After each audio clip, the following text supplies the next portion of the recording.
Estamos aqui na fazenda histórica de Machinaré. Machinaré é uma palavra do tupi que significa uma fruta, um legume que hoje a gente conhece como maxixe. Vocês já comeram maxixe? Sim. É carregado, né? E aqui é um local muito importante para a história do Seridó, como um todo. Nessa fazenda aqui morou o professor Graciliano Fontino Nordão. Onde vocês estão acampados é a escola Graciliano Fontino Nordão, em homenagem ao cidadão que morou aqui. E a história dele por si só já é uma história de reflexão e de superação. Mas por quê, Ian? Ele nasceu em 1866, na época da escravidão.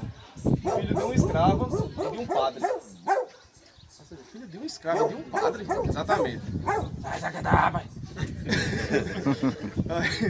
A mulher cuidava da casa paroquial e aí teve um romance com um padre holandês chamado Soledade Sigismundo. E aí ela engravidou do pequeno Graciliano.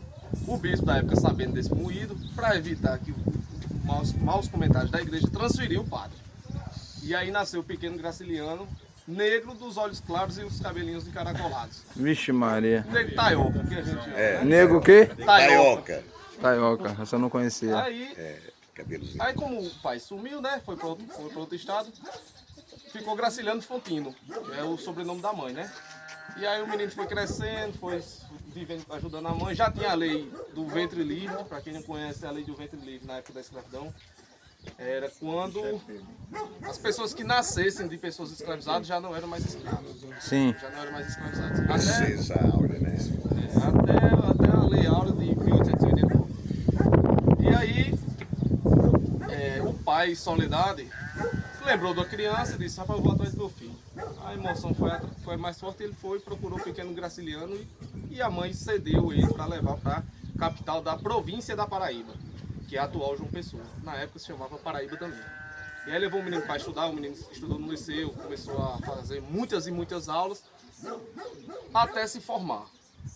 Ainda durante a juventude, quando ele voltava para a cidade, na época das férias, para ficar com a mãe, que ele voltava mais arrumado, roupa, andava de terno, sabia falar melhor, era mais requintado. O pessoal começou a dizer: Pia, Graciliano, o neguinho agora só quer ser que não é? mera, só quer ser lorde. Beleza, quando completou a maioridade, ele colocou no nome Graciliano Fontino Lordão. Lordão era uma resposta às críticas que o pessoal fazia a ele. Então todos os descendentes de Lordão que vocês virem é descendente do Graciliano Fontino Lordão. E aí ele se formou em línguas: português, latim, francês, italiano, inglês e... Só essas. Só isso? Só isso. Se tornou professor público da província da Paraíba, mas não conseguiu emprego para o estado. Abriu escolas particulares em Catolé do Rocha, em Campina Grande, e foi contratado para dar aula particular aqui no município de Cuité.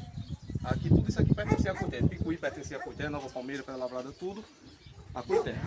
E ele foi professor particular de uma criança chamada Antônio Gomes de Arruda Barreto, filho do capitão Antônio Gomes de Arruda Barreto, Antônio Gomes Barreto da época, o chefe político da região. E aí ele foi professor do pequeno Antônio Gomes de Arruda Barreto. Antônio Gomes de Arruda Barreto se tornou professor público. Se tornou o primeiro professor público de Pedra Lavrada e Lordão foi embora. Quando Antônio Gomes de Arruda Barreto arrumou um emprego no estado, foi embora, e o pai dele, que era o capitão, sabia do conhecimento do Graciliano, contratou ele para cá. E ele se tornou o segundo professor público de Pedra Lavrada. Andando muito perto do capitão, levem em consideração que ele era preto na época da escravidão, ainda tinha os escravos, né? E aí ele se tornou professor público de Pedra Lavrada, começou a andar muito com o capitão, fez uma certa amizade, e quando o capitão morreu, ele se tornou a maior autoridade política da região. Graciliano Fontino Nordão se tornou o chefe político e morava aqui. Então todas as decisões, a maioria delas do município de Cuité, que está a quase 80 km daqui, eram tomadas nessa casa. E aí ele começou a fazer um trabalho de divulgar Pedra Lavrada. E ele amava muito a cidade de Picuí, né? Então ele ia a cavalo toda a vida, no lombo de burro, para fazer os seus trabalhos lá no município de Picuí, de Cuité. E por um atrito entre ele e outra liderança de Cuité, ele conseguiu fazer com que Picuí se tornasse município, com marca da região, e Cuité fosse rebaixado a distrito de Picuí. Isso, levando em consideração que ele era um negro na época da escravidão. Com autoridade. E aí ele se tornou deputado provincial, na época da escravidão, imagina, um preto, um filho de um escravo, na Assembleia Legislativa. Viu, pessoal da cor? Passou a fazer parte das comissões de combate à seca, foi quem construiu muitos açudes aqui na região. Depois do golpe da República, ele se tornou deputado estadual. Escreveu muito, foi um grande pesquisador, se tornou membro da Academia Paraibana de Letras. E aquela igreja bonita que vocês viram lá na praça, não tem? Tem. Pronto, na época dele, aquilo era uma pequena capela. Ele foi quem reuniu os fazendeiros da época e construiu aquela belezura que a gente tem hoje, nosso cartão postal. Por se tornar um benfeitor da igreja, os seus anjos mortais estão depositados lá dentro. É o único, hein? Que os outros tiraram tudo lá. Assim que você entra na igreja, ao lado direito tem uma pequena capela dentro da própria igreja Certo. dos Santos. Aí você chega lá e tem lá, aqui jaz o benfeitor, Tenente Coronel Graciliano Frutinho Nordão. Nossa. Que ele foi nomeado pelo presidente Hermes da Fonseca. Normalmente naquela época você comprava a patente de coronel, né? Sim. Ele foi nomeado. Ele é professor, linguista e político. E bacharel, que ele era pesquisador. Isso. É a palavra bacharel, pesquisa. E ele morou nessa fazenda aqui, né? Ele morreu em 1906. Conseguiu tornar Picuí emancipado em 1904 e em 1906 ele morreu. Aqui tem essa escola Graciliano Frutinho Nordão em homenagem a ele. Em Picuí tem uma escola Professor Nordão em homenagem a ele. Em Natal tem outra escola. E em Parelhas tem alguns A prédios maternidade. públicos, né? A maternidade. E aí, quando ele faleceu, os filhos dele foram embora para Guarabira. Uma filha foi para Natal e outra para Guarabira. O outro para Guarabira. O de Guarabira, aí eles venderam tudo aqui. O neto dele, que se chamava Graciliano Nordão também, comprou tudo isso aqui de volta. E se tornou médico e político aqui também. Né? Então a família História linda. é bonita. E principalmente a do professor, né? Que tinha tudo para dar errado. Pra não ser ninguém, mas a força de vontade vence. E você vê que a educação como transforma a vida, né? Através da educação, ele pôde dar uma nova perspectiva para a família dele, para a vida dele, para a história dele e até para nós, como referência. E aqui também passou o bando de Antônio Silvino, o grupo de cangaceiros Antônio Silvino. Você já ouviu falar? Eu ouvi falar. Antônio Silvino, ele foi um cangaceiro precedente de Lampião. Né? Ele começou na época do cangaceiro em 1908, no início do século XX. E andava muito por aqui. Né? Ele andava muito pelo rio Seridó. Ele saía na cidade de Parelhas, Jardim de Seridó, Caicó, Acari, e voltava a fazer esse ciclo. Para Campina Grande, voltava tudo isso de novo. E aqui, ele passou aqui em 11, 12, em 1913 teve um confronto deles, do grupo de cangaceiros de Antônio Silvino, com a Volante. A Volante é um grupo tático da Polícia Militar, especializado em caçar cangaceiros. Tanto que dentro desse grupo tem rastreadores, tem sabotadores, tem atividade de guerrilha, tem tudo. Eles são os especialistas Detetive. em pegar cangaceiros. E nessa época, foi um movimento político no Brasil, o cangaço a gente tem que levar em consideração, faz parte da nossa cultura e faz parte de várias e várias outras construções. Entendeu? Aqui a gente falou da época do Império, né? O Lordão, a República, e a Primeira República, né? Que era a época dos coronelismos. Inclusive aqui, Lordão era um coronel. Coronelismo e cangaço. Coronelismo e o cangaço, quando ele chegou no seu ápice, chegou a Revolução de 30. A Revolução de 30 foi quando Getúlio Vargas deu o golpe de 30 e assumiu a presidência do Brasil. Tudo isso foi o ápice. Você já ouviu falar aqui numa cidade da Paraíba chamada Princesa Isabel? Já ouvi falar dela. Você já ouviu falar que Princesa Isabel se tornou um país independente do Brasil? Não. Já ouviu falar que o estado da Paraíba declarou guerra à Princesa Isabel? Funcionava o seguinte, o grupo de cangaceiro era uma milícia banditista que lutava contra o sistema.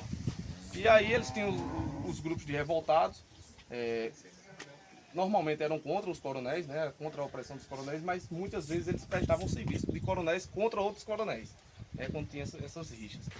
E aí João Pessoa, sobrinho de Epitácio Pessoa, mais uma curiosidade para vocês sabiam que Epitácio Pessoa foi o único homem do mundo a ocupar os 3 poderes de uma nação? Nunca. Sabia não. Os 3 poderes de uma nação, poder legislativo, executivo e judiciário. Ele foi senador e deputado federal, ocupando o legislativo. Ele foi do judiciário, ele foi ministro do Supremo Tribunal Federal. E no executivo ele foi presidente da República. Os 3 poderes de uma nação, ele já passou por ele. E ele é lá de Cruzeiro, cidadezinha, fica uns 80 quilômetros de Campina Grande. Tem um nome, Getúlio Vargas. O sobrinho dele, João Pessoa, foi Epitácio Pessoa, que é governador da Pessoa. Paraíba com apoio dos Aqui tem, coronéis. Coronéis, no Rio de Janeiro inclusive, tem. um coronel chamado João Suassuna, que é pai de Ariano Suassuna, e um coronel chamado José Pereira, de Princesa Isabel. Zé Pereira, que inclusive tem aquela música, eita, Zé Pereira, Paraíba masculina. Bulha mais. Enfim, todos eles apoiaram João Pessoa. E João Pessoa começou a fazer políticas contra os coronéis. É tanto que eles disseram assim, a gente apoiou ele, ele ganhou e agora ele está fazendo políticas contra a gente. E aí foi criando um clima de ódio entre os dois, principalmente de Zé Pereira, de Princesa Isabel, e João Pessoa. Na época, a capital do nosso estado se chamava Paraíba ainda. E aí, muitas políticas de impostos sobre os produtos que Zé Pereira produzia, que era sobretudo o algodão. João Suassuna também começou a ser perseguido.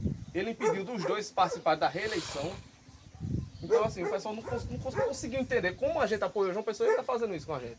Aí, Zé Pereira, que era o coronel de Princesa Isabel, pediu ajuda ao presidente do Brasil, que, se eu não me engano, na época era o Washington Luiz. Pelo amor de Deus, a gente está passando fome aqui. O governador não está ajudando a gente, não. Será que tem como ter uma intervenção federal aqui? Não, se vira aí. Aí tá, foi pronto. Então, Princesa Isabel agora é um país independente. Declarou independência do Brasil. Foi ele que matou João Pessoa no Cabal. E João Pessoa declarou guerra à Princesa Isabel. Aí o que foi que fez? O Zé Pereira convidou todos os vaqueiros, convocou na verdade, né? Todos os vaqueiros, toda a classe de Princesa Isabel e contratou também um grupo de cangaceiros, acredito talvez até que tenha sido de Lampião, para defender a cidade. E quando chegou a polícia militar, que era o exército do estado, eles conseguiram se defender. A história que tem lá é que mais de 100 policiais foram mortos. E a cidade conseguiu se defender. E aí o clima virou de guerra mesmo. Tanto que ao mesmo tempo que estava tendo essa guerra, João Pessoa estava tendo rixas para além de Zé Pereira. João Suassuna e um cidadão chamado João Dantas. Ele era tão impulsivo que começou a divulgar coisas íntimas de João Dantas. Um relacionamento que ele tinha escondido. Então aí João Pessoa conseguiu descobrir isso aí e publicar no Jornal do Estado, a União. Fotos, cartas, declarações. E aí João Dantas disse, se eu ver esse cabra, eu mato. Aí ele disse, pois é, eu vou estar numa confeitaria lá em Recife, sábado. Você não é arrochado? Vai lá. João Pessoa foi pra confeitaria. Quando chegou lá, João Dantas estava. Pegou o revólver dele, 2 tiros. Matou. Quem? João Pessoa, o governador. Aí pronto, quando mataram João Pessoa, Ele disse que um disse que ia matar e o outro quis ser mais não foi vir. Eu vou estar então. Pagou pra ver, né? para vocês entenderem a dimensão desse caso, para vocês entenderem a importância desse movimento, 2 anos antes, só um minutinho, 2 anos antes, teve a eleição do presidente da República. Vocês já ouviram falar na política do café com leite? Sim. Um ano o presidente era de Minas Gerais, Sim, na outra e outro eleição de outra São era de São Paulo. E aí São Paulo quebrou esse acordo. E aí o pessoal de Minas Gerais, Paraíba, Rio Grande do Sul foram contra, né? E lançaram a chapa de Getúlio Vargas presidente e João Pessoa vice.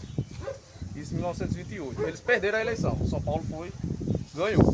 Mas quando mataram o João Pessoa, Getúlio Vargas disse, estão fazendo uma perseguição contra a gente. Estão atentando contra o direito de existir uma oposição no Brasil. E aí ele pegou a morte de João Pessoa e criou uma narrativa política. Só que quem matou João Pessoa não tinha nada a ver com político, não. Era porque ele estava divulgando coisas íntimas dele. Mas aí Getúlio Vargas usou isso como um discurso político, levou o corpo de João Pessoa para ser velado em quase todas as capitais do Brasil. João Pessoa passou muito tempo sendo velado. Vixe, Maria.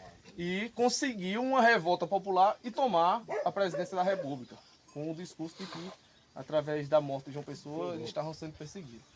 E só passou 15 anos como presidente do Brasil. Aí Agora, começa... Eu gostaria de, antes de terminar, parabenizar, porque essa história que você conta, nenhuma escola conta. Obrigado, viu? Muito obrigado. E dizer que você recebe o mérito de um historiador aqui da região. Muito obrigado pelo reconhecimento. E aí,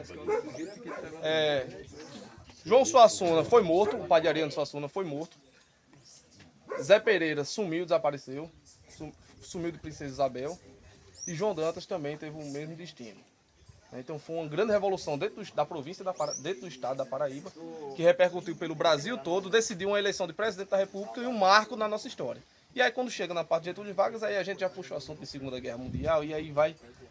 É muita coisa. Mas é muita só coisa. essa tá valendo, tá de ouro. Vamos conhecer o local onde teve a troca de bala do grupo de Antônio Silveira. Bora. Tem as marcas de bala ainda?